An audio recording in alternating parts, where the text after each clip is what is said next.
Welcome to Suck Less Saturday. This is Active Self-Protection Extra, and I'm Brian Hill with the Complete Combatant. You need a shot timer because that which gets measured gets worked on. The Range Tech Timer is the official timer of Active Self-Protection because it is versatile, reliable, feature-rich, and very economical. Check out all it can do at the link below.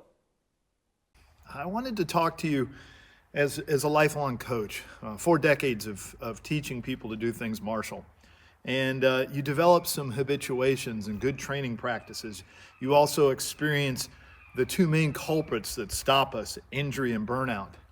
But also you get to see other people go through it and you help coach them through it. So I want to talk to you about your practice. If you're watching this channel, you probably qualify as a high-level practicer. You may not look at yourself like that, but if you're practicing 2 or 3 times a week, you're ahead of most people. And then there's a group of us that we have rage to master. We want to practice all the time, and we think we need to practice for hours. We've heard the stories of how much practice is necessary, very conscientious, and we drive really hard. And those are the people I really have to speak to now, but all of you can gain some benefit from this. Okay? How to practice is important. We're not going to talk about what to practice. We're going to talk about how to practice. The first thing is you have to have a clear goal. I make the rule of 3 in my goals. All right, something that I could change today in 30 minutes of work. All right, something that I could change in 3 days with some effort and practice, and something I could change in 3 weeks or 3 months. All right, if it hasn't changed in that time, then I'm going to go back and review. I should always be expanding it, but I want to have clear goals of what I'm working on. Okay? And that helps me when I get to the range because I'm not going to guess. I'm not going to just pick my favorite drills. If you tend to just guess which drills you like, you always pick the same things. Okay? Or they'll go towards your strengths. So let's talk about that. I'm going to practice something with accuracy and precision that requires a high degree of accuracy, a lot of repeatability, and the time is somewhat substantial or greater. It gives me enough time to do it. I'm also going to practice speed and efficiency, which, funny enough, is my least favorite. All right? I have to work on being more efficient and doing it sooner. And then I'm going to always end my practice with performance mode. So my goals have to fit inside of that. When I get to the range, I need to warm up.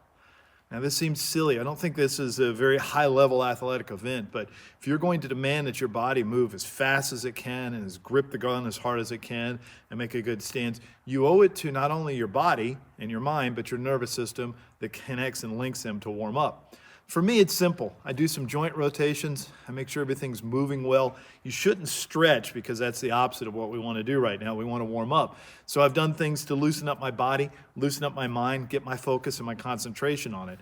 Once I feel loose and ready to go, I can avoid things that are plaguing a lot of us, like tendonitis around the elbows, hand strength failing, grip strength we're having problems with, neck and shoulder problems, because we simply expect our body, to run as fast as it can with no warm-up. That's not the way things work, so I want to do a little bit of warm-up. I've laid out my progress, what I'm going to do. I used to almost always start out with accuracy and precision because I'm going to check the zero of my gun. Whether it's iron sights or red dot, I'm going to make sure the gun's zeroed, make sure I'm zeroed. Okay? I'll shoot the accuracy and precision part. I'll take note of the things that's going on, see if it needs further practice or maintenance. I'll move into speed and efficiency and work on that, trying to go as fast as I can. Remember, speed and efficiency means larger target with working on time standards. And then the final is performance mode.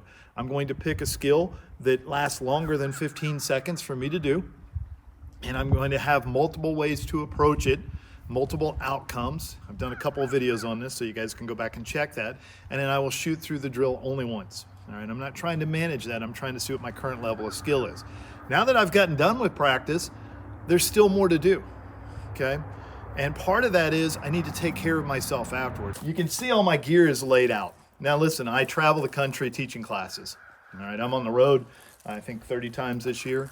And that's a lot of classes, so there's a lot of hard-earned lessons in here. And your kit may not be this big, but I bring everything that I need with me. It's well organized. Everything's in its own separate bag, so I know where it's at. Ammo, batteries, extra holsters, timers, pins, whatever I need to get good with my training. But something I always bring to the range with me, and you should too, and I'm sure the comments are just going to light up on this one. All right, this is called the Tim Tam Massager. Okay? And when you get done with your practice, you don't have to do this at the range, but since I'm doing the video here, I brought it with me, is what I do is I work on areas that may be a bit sore for me after the practice, okay?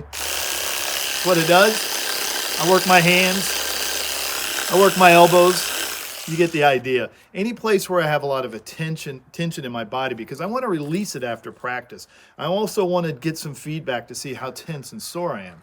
Remember, in training, it's just as important to recover as it is to train. Recovery is stretching, massage, sleep, proper nutrition. And sometimes it's simply taking a break and letting yourself recover. You're going to practice this in a how-to series so that you get each thing done, but take care of yourself. It's funny, in a lot of martial cultures, the prehab and post-hab is equally important as training. But as Americans, we tend to skip that. We just think if we go harder, it'll all work out. But you will wear out. You will injure yourself or you'll burn yourself out. And then your practice will not be rewarding like it should be. And practice should always be rewarding. It is a heavy lift. This is a big burden. I've got to do all the work in advance. But if I'm ready and I'm prepared and I have clear goals, I have the equipment that I need, I know what I'm going to work on, I take steady data so that I know that what's good and what's not. I know myself. I make sure that when I'm done practicing, I finish in performance mode so that I'm seeing the sights and calling the shots. Simply step away, and then I'm going to have some sort of recovery phase where I either do some massage somewhere else or I do a bit of stretching and let my body relax and go back to a normal thing. All right. I know as a coach, the compliance rate with this will be astronomically low. And usually people start listening to this advice when they start getting injuries that affect their career. If you have tendonitis in your elbow, or your neck hurts, or your hands don't work, or you got trigger finger, which is an actual injury of the tendon, you got to start paying attention to yourself. You've got to take care of yourself, and you've got to do the prehab and the post-hab so you get in good shape and you take care of yourself. Otherwise, you're not going to last. We saw it as fighters constantly. The first year was the hardest. If people survived that, then the 3-year mark was equally as hard. We had a lot of people quit because you've seen a repetition. 3 years of training is a long time. And then the next one was 6 to 7 years is where the next quit was. And for a good level, high-level fighter, you're usually about done. Your overall career is about a 7-year arc. And then you have nothing left to do after that. And the depression was incredible for people. So you've got to think about where your training's leading to. You don't have to worry about that in shooting. This is fairly innocuous, but if you make it such a grinding, brutal event that you don't take care of yourself, you don't reward yourself, and you don't see progress in it, you're not going to make it. All right, guys, please get to work. Try some of these things. You don't have to do them all. And this is 4 decades of experience. But listen to somebody who's trained thousands of people. Don't just say what you like. Don't do what you want. Don't work on your preferences. Look for what's missing in your training and ask yourself, why don't I get to where I want to be sooner? And what is holding me back? You ask yourself those questions, you're going to start finding that you got to pay attention to high-level athletes and high-level coaches because they found some way to do this for a lifetime instead of 2 or 3 years as hard as they can. All right, guys, hope that helps you out. I'm Brian Hill with The Complete Combatant. And as always, measure, refine, and perform.